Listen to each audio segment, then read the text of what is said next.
Hi, I'm Melissa Wright. Today I'm going to talk about how to choose a self-publishing service. There's a few main things that you need to think about to evaluate whether a given self-publishing service is right for your project or not. These are going to be the same qualifications across the board for any kind of project, from a magazine to a book to a poetry collection. Whatever it is, this will work. So there's 4 things that you have to evaluate to determine if a self-publishing service is right for your project. The first is your goals. Depending on what you're trying to accomplish, there will be some different self-publishing services that are better geared towards your goals. So if you're publishing a magazine, you're going to need a different kind of service than if you're publishing a poetry collection. And then you also have to know if you want an ebook, if you want a physical book, if you want to distribute it, how you want to distribute it. That matters, because if you only want to sell your ebook to people on your website, or if you only want it available to download from your website, or if you're giving it away for free, you're going to need a different kind of service. The second thing to evaluate is the cost of the service versus the reward. So there are some free services that offer self-publishing that some of them will say that they're like all-inclusive and you don't have to do any work. You'll want to really evaluate if a free service actually delivers on their promise of quality. If a free service doesn't meet the quality standards that they say they do, you might actually be better off spending a little bit of money just to make sure that you actually get a finished product that you're really happy with. I encountered a guide on the Alliance of Independent Authors page.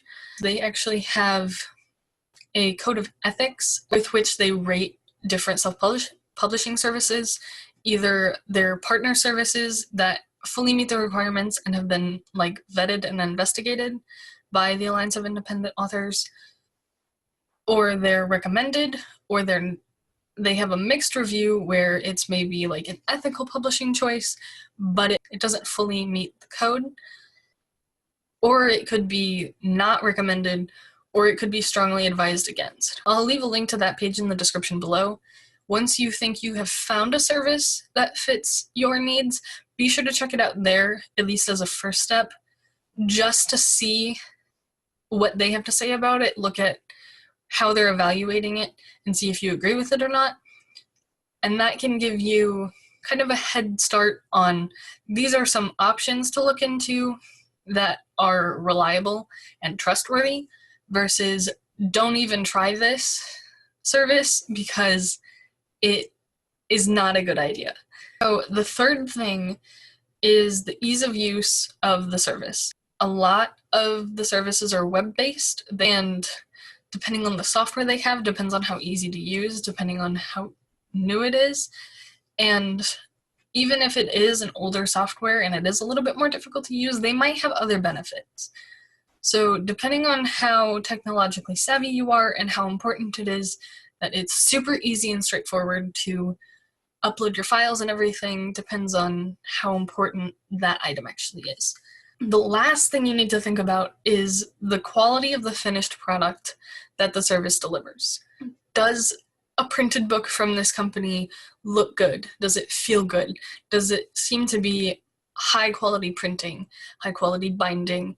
Do they print the covers well? If they do hardback and paperback, is there a huge quality difference between the two, or are they of similar quality of the pages, of the binding? If it's not a physical book, if it only does ebooks, is it formatted well? Does it look good on all devices? Check it out on like a tablet and a phone if you can. It should look good on all devices, and if it doesn't, then you have a problem. But does it look good? Does it fit on the page correctly? Is the formatting consistent throughout the file? You just want to make sure that it's formatted the way you want it to be, and it's also easy to use, the ebook. You also want to look at what other previous users have said about the finished product, and if they were happy with it, if they weren't happy with it, and why. And think about if they weren't happy with it because of what their goals were, and if maybe what they got would be great for your goals. Regardless of what their review is, you have to think about, okay, well, this is what they got, and this is what I want. And if they match up, then it might be a good fit.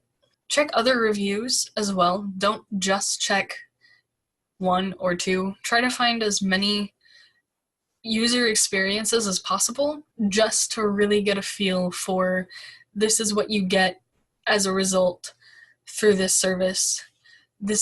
And still think about your goals and the cost versus reward as well. Those three really go together and really intertwine, and if you don't have all three of them and understand all three of them, you might not end up being happy with your book, with the service, whatever it is, for a multitude of reasons. But your goals will impact what the cost versus rewards as well. Different services offer different things, and depending on your goals depends on what cost versus reward will look good to you. That will also influence what finished products you want. This is just a really short overview of a couple of things to think about when you're evaluating self-publishing service. Definitely check out the Alliance of Independent Authors page that I linked below. As always, thank you for watching and have a great day.